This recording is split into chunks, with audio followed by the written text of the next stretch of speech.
بسم الله الرحمن الرحيم.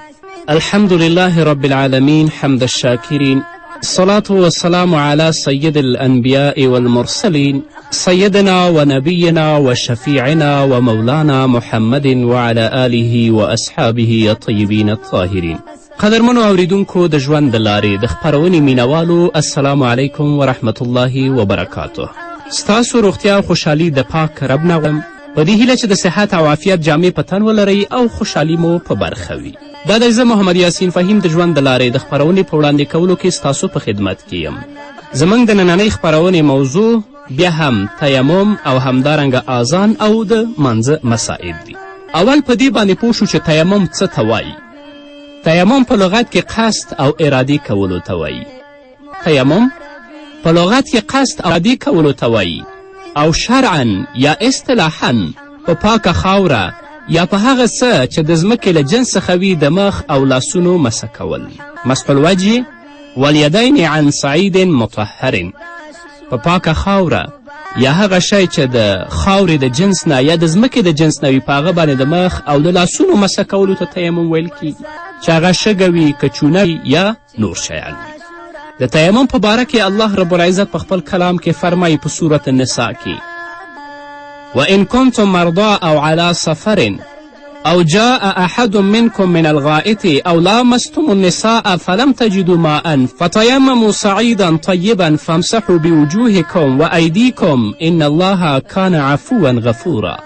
الله رب العزت فرمایي که چیرې تاسو ناروغه یاست یا په سفر کې یاست یا ستاسو انګزایت الخلان شي او یا تاسو ملامست کړی وي د ښځو سره او بیا اوبه پیدا نه کړئ، نو په پاکه خاوره باندې تیمم وکړئ او طریقه یې الله ورښیي چې بیا مسح وکړئ په مخونو او خپلو لاسونو. بېشکه الله پاک زیات مهربان او بخونکی ذات دی. د تیمم فرضونه زموږ فقها لیکي چې په تیمم کې 3 شیان فرض دي. اول نیت کول. په کوم وخت کې چې تیمم په خاورې نو نیت د پاکي به کوي. دویم دواړه لاسونه په پاکه ځمکه کیښودل او لاسونه په مخ داسې راښکل چې د مخ یوه حصه هم پاتې نشي. دریم دواړه لاسونه بیا په پاکه خاوره وهل او د سنګلو سره په دواړو لاسونو داسې راښکل چې لږ ځای هم پاتې نشي.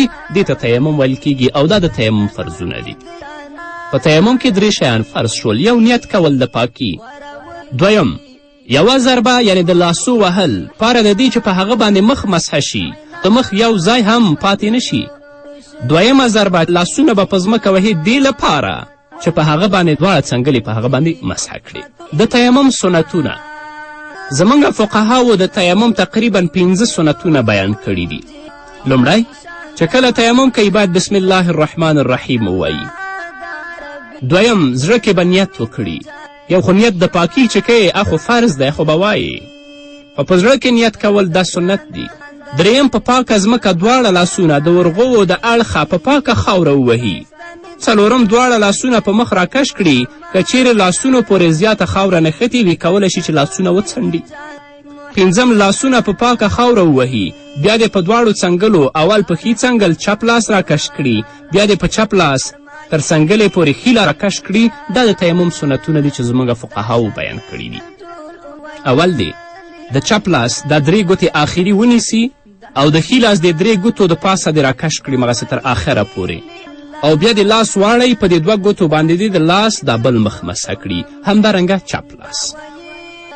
اوس په کومو وختونو کې تیمم وهل تا ته روا دي؟ کله چې اوبه د 1 میل یا 2 میل نه لرې وي، 2 کیلومتره یا 3 کیلومتره اوبه ستا نه لرې دي او د منځه وخت دی، ته کولی شي چې دلته تیمم وکړي. دویم کوهي او څا شته لکن د اوبو د راویستلو اسباب نشته، رسۍ او بوکه نشته چې هغه ته په کوهي کې ورکته کړي او د هغه ځای نه اوبه راوباسي، نو دلته هم تا ته تیمم وهل روا دي. دریم د اوبو خواته په تللو د څه ضرر رسېدلو ویره وي، هلته یا دښمن دی، اوبه شته نږدې دي، خو د اوبو خواته چې ځې تا ته د ضرر ویره ده، یا دښمن دی، همدارنګه یا ځینې حیوانات دي چې د هغو د ویرې ته نشي کولی چې د هغه ځای نه اوبه راوړي، بیا هم کولی شي چې تیمم وکړي. څلورم چې سړی مسافر وي، یا په موټر کې سور وي یا په الوتکه کې سور وي او هلته د اوبو انتظام نه وي، یا موټر درته په لاره کې د مانځه لپاره نه درئ چې د مانځه وخت راځي ته کولی شي چې په موټر کې هغه خپل څادر باندې تیمم ووهې او د هغه نه وروسته خپل مانځه ته ادامه ورکړي. 5 د څه ناروغي ویره وي چې د اوبو په استعمال سره د ناروغي د زیاتېدو سبب کیدلی شي. ته ناجوړه یې، څه مرض لري. که اوس ته اودس کوې نو د اوبو استعمال تا لپاره مضر تمامیږي، نو فقها ویلي دي چې په دې صورت کې دا تیمم وکړي، اودس دې نه کوي. 6 کله چې اوبه کمې وي او د څکلو د اوبو د کمیدو سبب کیږي نو دلته ته تیمم وکړه. په سفر کې روان یې، دومره اوبه دي چې هغه تا خپل څکلو لپاره راخیستي دي، نو که ته په دې اوبو باندې اودس وکړې نو د ستا د څکاکو اوبه کمیږي، نو فقها وایي چې ته اودس مه کوه، دلته هم تیمم وکړه. 9 د جنازې مانځه په وخت کې، همدارنګه د اختر د لمانځه په وخت کې، ځکه دا دواړه قضایي نه لري. د اختر لمونځ ولاړ دی، که ته اودس کوې نو تا نه د اختر لمونځ فوتېږي نو تیمم وکړه.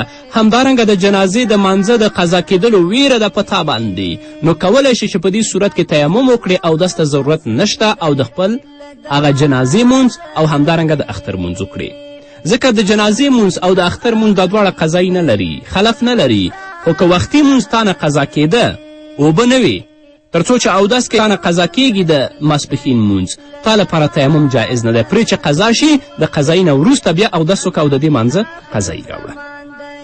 که چیرې اوبه کمې وي، یوې خبرې ته باید متوجه شو اورېدونکو، که چیرې اوبه کمې اودس پې پوره نه کېده نو په دې صورت کې د اوداسه سنتونه پرېږدي. خوله دې مینځي، پوزه دې مینځي، مخ دې یو وار وینځي، لاسونه دې یو وار وینځي، مسحه دې وکړي او پښې دې یو وار وینځي. نو په هغه اوبو باندې چې د اوداسه فرضونه پوره کیږي، په هغه صورت کې هم تا لپاره تیمم جایز نه دی، بلکې هغه د اوداسه فرضونه به پوره کوي او مونځ به کوي. دونه اوبه دي چې ټول هغه سنتونه د اوداسه چې مراعات کوي هغه ته نه پوره کیږي، نو فرضو باندې اکتفا وکړه او اودس وکړه، مونځ وکړه. خوله مینځه، پوزه مینځه، مخ یو وار وینځه، لاسونه یو وار وینځه، مسحه وکړه او پښې یو وار وینځه او د خپل مونځ وکړه. په دې صورت کې چې دومره اوبه چې فرض پې ادا کیږي نو تا ته تیمم کول جایز نه دي، بلکې هغه فرض به کوې، یعنې فرض د اوداسه به کوې او وروسته د هغه به ته مونځ کوې. که چیرې چا تیمم وکړه او مونځ یې وکړه او وروسته هغه ته اوبه پیدا شوې نو د مانځه د بیا راګرځېدلو ضرورت دې لپاره نشته، هغه مونځ د دې صحیح دی. که چیرې لمونځ کوونکي ته دا یقین وي چې د مانځه په آخري وخت کې د اوبو د پیدا کېدلو امکان شته یا څه وسیله پیدا کیږي، دا یقین وي ورته، نو مونځ دې پرېږدي آخري وخت کې د خپل مونځ ادا کړي. اوس د مانځه اول وخت دی، د اوبو بالکل د وجود د اوبو د پیدا کولو څه امکان نشته دی، خو تا سره دا یقین ته چې د مانځه په آخري وخت کې ماته اوبه پیدا کېږي نو مونځ پرېږده، تیمم مه کوه. هغه آخري وخت کې ته بیا اودس وکړه چې اوبه ته پیدا شوې او د هغه نه وروسته د خپل مونځ وکړه. په کومو شیانو باندې تیمم ماتیږي؟ په هر هغه شیانو باندې چې اودس ماتیږي په هغه باندې تیمم هم ماتیږي. او همدارنګه چې کله د اوبو د استعمالولو باندې ته قادر شوې په دې صورت کې بیا هم تیمم ماتیږي. تا تیمم وکړه، لا مونځ دې نه دی کړی، درستي تا لپاره اوبه پیدا شوې نو تیمم دې مات دی. همدارنګه ته ناروغه وې، تیمم دې وکړه چې مونځ وکړې، خو روغ شوې، اوبه پیدا شوې، د اوبو په استعمال باندې قادر شوې، بیا هم د ستا تیمم. دا و د تیمم مسائل. وروسته د دې نه اذان په لغت کې خبرولو او اعلانولو ته وایي، او د شریعت په اصطلاح کې هغه مشخصې او ځانګړې کلمې او الفاظ دي چې هغه شرعاً د 5 وخته او د جمع لمانځه ته د خلکو د رابللو او خبرولو هغه ټاکلې شوي دي، هغه ځانګړې کلمې دي. د اذان په باره کې الله رب العزت فرمایي: یا ایها الذین آمنوا اذا نودی للصلاة من یوم الجمعة فاسعوا الى ذکر الله وذروا البیع ذلکم خیر لکم ان کنتم تعلمون. ای مؤمنانو، کله چې د جمعې لمانځه لپاره اذان وشي نو تیزی وکړئ د الله تعالی ذکر او مونځ دپاره، او خرڅول او اخیستل پرېږدئ، دا ستاسو لپاره ډیره غوره ده که تاسو پوهیږئ. د هغه بیې شرانه تاسو دپاره د مانځه تګ دا ډیر غوره خبره ده. او اذان طریقه خو به تاسو ته معلومه وي چې الله اکبر الله اکبر الله اکبر الله اکبر اشهد ان لا اله الا الله اشهد ان لا اله الا الله اشهد ان محمد رسول الله اشهد ان محمد رسول الله حي على الصلاة حي على الصلاة حي على الفلاح حي على الفلاح الله اکبر الله اکبر لا اله الا الله. صرف د سهار مانځه کې به الصلاة خیر من النوم 2 وارې هم وایي. او د اذان سنت طریقه دا ده چې مؤذن د شهادت ګوتې دې په غوږونو کې کیدي او په یو لوړ ځای کې دې ودرېږي او د اذان چې کومه طریقه موږ تاسو ته ذکر کړه دا دې ډېر په لوړ آواز سره ولولي. دا د اذان طریقه ده. د اذان نه وروسته دعا: اللهم رب هذه الدعوة التامة والصلاة القائمة آت محمد الوسيلة والفضيلة وابعثه مقاما محمودا وعدته انك لا تخلف الميعاد.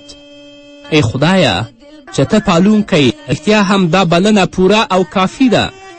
د بدلون او تغییر له ټولو نواقصو پاکه ده او رښتیا هم لمونځ هغه عبادت دی چې تر قیامته د نسخې او تغییر وړ نه دی.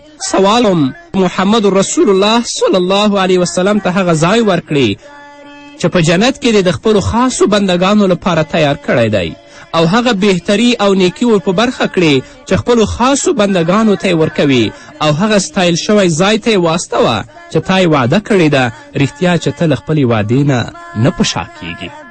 دا د اذان دعا ده. د اذان پسې وروسته اقامت. د لمونځ شروع کېدو نه مخکې د اذان د الفاظو دوباره تکرارولو ته اقامت وایي او د اقامت معنا دا ده چې اوس لمونځ شروع کېدونکی دی او د اذان او اقامت په منځ کې صرف فرق دومره دی چې په اقامت کې به د حی علی الفلاح نه وروسته قد قامت الصلاح 2 وارې وایي. یعنی مطلب دا دی چې مونځ ودرېدونکی دی او مونځ ودرېدونکی دی. اذان باید بالغ سړی وکړي او اورېدونکی باید د مؤذن د اذان جواب ورکړي او چې کله اذان وشي او انسان په جومات کې وي بغیر د کوم شرعي عذر نه د هغه د مسجد او جومات څخه نه وځي، ځکه دغه سړي ته په حدیث شریف کې منافق ویل شوي دي چې د جومات نه بغیر د عذر نه وځي. نو په دې هیله قدرمن اورېدونکو، خویندو او ورونو، چې تاسو تیمم، د تیمم طریقه او همدارنګه اذان او اقامت په صحیح توګه باندې یاد کړی وي. اوس به راشو د منځه بیان ته. دا وروسته د یوې دمې دا د زړونو ښه تسکین دی له دوازنې دا نبي آخر زمان دی محمد عربي ښایسته نوم مې د جانان دی محمد عربي. قدرمنو اورېدونکو، بیا هم زموږ سلامونه او نیکې هیلې ومنئ. د اسلام په مقدس دین کې د لمانځه عظمت او د مانځه اهمیت، د الله رب العزت په پاک ذات او صفات، د هغه په بېشماره احساناتو او کمالاتو، د هغه په یووالي او پاکوالي باندې ایمان راوړل او د الله منلو فطري او قدرتي دا تقاضا ده چې بنده د هغه په دربار کې د خپلې عاجزي او محتاجي او د هغه د لویوالي اقرار او اظهار وکړي او د هغه په یادولو باندې خپل زړه او روح خوشحاله کړي. په دې کې هیڅ شک نشته چې مونځ د دغې خبرې پوره کولو او د دې مقصد حاصلولو دپاره یوه لویه ذریعه ده. ټولو پیغمبرانو علیهم الصلاة والسلام په تعلیم کې او په آسماني شریعت کې د ایمان نه پس لومبنی حکم د مونځ حکم راغلی دی. شاه ولی الله رحمه الله په خپل کتاب حجت الله بالغه کې لیکي: واصل الصلاة 3 اشیاء ان یخضع القلب عند ملاحظة جلال الله وعظمته ويعبر اللسان عن تلك العظمة وذلك الخضوع بأفصح عبارة وأن يؤدب الجوارح حسب ذلك الخضوع. د دې عبارت حاصل دا دی چې د مونځ بنیاد دا دی چې بنده په یو وخت کې د خپل زړه، ژبې او ټولو اندامونو نه د الله تعالی د لویوالي او د جلال اظهار او اعلان وکړي او د خپلې عاجزي او بندګي اعتراف او اقرار وکړي. دا د منځه حقیقت دی. په دې موضوع باندې علامه سید سلیمان ندوي رحمه الله هغه لیکلی دي چې مونځ څه شیز دی؟ د مخلوق د خپل زړه، ژبې او لاسونو خپونه د خپل خالق د بندګي اظهار کول دي. دا مونځ دی چې مخلوق د خپل زړه نه، د خپل ژبې نه، د خپل لاسونو نه، د خپل پښو نه د خپل د خالق ته د خپل د بندګي اظهار کوي. دې ته مونځ وایي.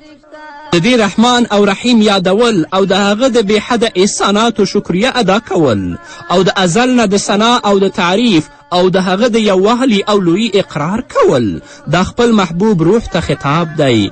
دا د خپل آقا په حضور کې د بدن بندگی ده. دا زموږ د زړه د فطرت ترانه ده.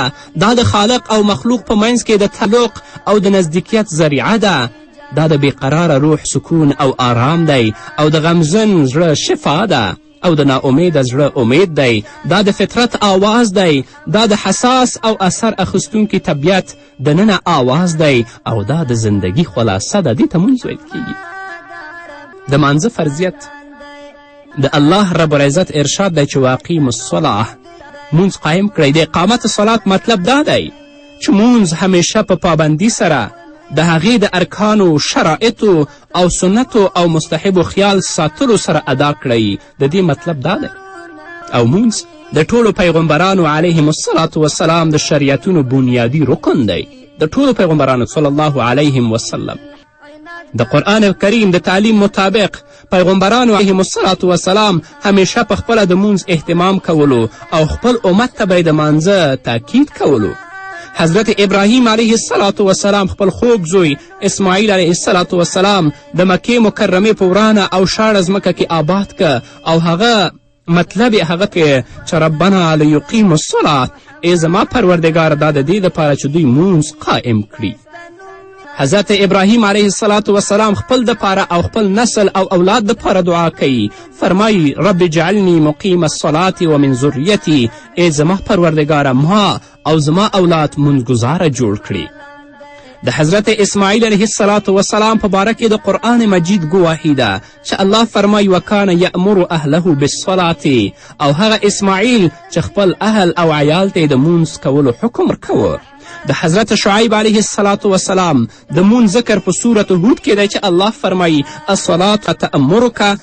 د شعیب علیه السلام قوم شعیب ته ویلې چې دا نیکې خبرې ځکه ته موږ ته کوې چې آیا ستا مونځ تا ته دا حکم درکوي. د حضرت لوط، حضرت اسحاق او حضرت یعقوب علیهم الصلاة والسلام په باره کې د قرآن مجید بیان دی و اوحینا الیهم فعل الخیرات و اقام الصلاة. الله وایي چې موږ دوی ته د نیک کار کولو او د مونځ قایمولو دپاره وحی وکړه. حضرت لقمان خپل زوی ته نصیحت کوي یا بنی اقیم الصلاة ای زما زویه مونځ کوه. حضرت موسی علیه الصلاة والسلام ته د الله حکم کیږي چې واقیم الصلاة للذکري او زما یاد کولو دپاره مونځ قایم کړه. حضرت موسی او حضرت هارون علیهم الصلاة والسلام ته الله تعالی فرمایي واقیم الصلاة او تاسو دواړه مونځ قایم کړئ. بني اسرائیلو سره د الله تبارک تعالی وعده وه انی معکم لئن اقمتم الصلاة که چیرې تاسو مونځ قایم کړه نو زه به تاسو سره یم. د حضرت زکریا علیهم الصلاة والسلام په باره کې د قرآن حکیم ارشاد دی وهو قائم یصلی فی المحراب. زکریا علیه الصلاة والسلام به په محراب کې ولاړ و او د الله لپاره مونځ کوه. حضرت عیسی علیه الصلاة والسلام فرمایي و اوصانی بالصلاة الله تعالی ما ته د مانځه تاکید سره حکم فرمایلی چې ته مونځ کوه. نو مونځ د ټولو انبیا علیهم الصلاة والسلام د شریعتونو بنیادي رکن دی. دا نه چې مونځ یوازې په موږ او تاسو باندې فرض شوی په بل چا باندې نه. او مانځه ته په عربي کې صلات وایي. د صلات معنا دعا ده. قرآن کریم فرمایي وصلی علیهم ان صلاتک سکن لهم. دوی دپاره دعا کوئ. ستاسو دعا د دوی دپاره د اطمینان سبب دی. او مانځه ته ځکه دعا ویل شي چې انسان الله پاک ته خپل عاجزي، فقیري، بیچارګي او بېوزلي څرګندوي او د بندګي د قائم پاتې کېدلو لپاره انسان د الله پاک څخه دعا غواړي چې پکه او اسلامي لاره ده انسان الله برابر کړي. نو په اسلام کې هر فرض حکم ضروري وي خو لمونځ په ټولو فرایضو کې د خاص اهمیت وړ دی ځکه که انسان په هر حال کې وي هغه به خامخا مونځ کوي، که غریب وي، که مالدار وي، که یتیم وي، که اسیر وي، که پاچا وي او که ګداغ وي، که روغ وي، که رنځور وي، که د جنگ په حال کې وي او که د امن په حال کې وي، تر څو چې د بنده هوش او حواس په ځای وي تر مرګه به هغه مونځ کوي او د مانځه معاف کېدل نشته او د قیامت په ورځ به د ټولو نه مخکې د انسان څخه د مانځه پوښتنه کیږي. ګورئ که چیرې انسان ناروغه وي او په ولاړه مونځ نشي کولی، هغه ته په اسلام کې په ناسته د مونځ کولو اجازت شته، او که په ناسته رکوع او سجده نشي کولی په اشاره ورته اجازه شته، او که په ناسته قدرت نه لري نو په ډډه یا په ملاسته په اشاره ورته اجازت شته. په دې باید پوه شو چې مونځ ډیر اهم او ضروري رکن دی او په هیڅ صورت کې د دې معاف کیدل نشته، او مونځ د ټولو پیغمبرانو علیهم الصلاة والسلام د شریعتونو بنیادي او اصلي رکن دی. رسول الله صلی الله علیه وسلم د 7 کالو ماشوم ته هم د مونځ کولو حکم کړی دی، او بیا یې فرمایلی دی چې کله ماشوم د 10 کالو شي او مونځ نه کوي نو په وهلو پرې مونځ وکړئ. خو نن مشران په کورونو کې پراته دي، د الله ویره ورسره نشته چې هغوی مونځ وکړي. په قرآن کریم کې څو ځایه د لمانځه په کولو تاکید راغلی، او په مونځ کې سستي کوونکو ته په قرآن کریم کې سخت وعید ذکر شوی. هغه د منافق خاصیت ښودلی رسول الله صلی الله علیه وسلم. رسول الله صلی الله علیه وسلم په خپل قول او عمل دواړو سره د دې اهمیت او عظمت ښودلی دی. حضرت ابي سفیان فرمایي سمعت جابرا یقول سمعت النبي صلی الله علیه وسلم یقول ان بین الرجل و بین الشرک الکفر ترک الصلاة. له ابو سفیان نه روایت دی چې هغه وایي ما د حضرت جابر نه اوریدلی دي چې هغه به ویل چې د رسول الله صلی الله علیه وسلم فرمایلی دي چې د مسلمان او کافر او مشرک په منځ کې پیر د لمانځه په پرېښودلو ده، نو چا چې مونځ پرېښوده گویا چې هغه د کفر حد ته ورسېده. نو مونځ د اسلام د مقدس دین بنیادي او اهم رکن دی.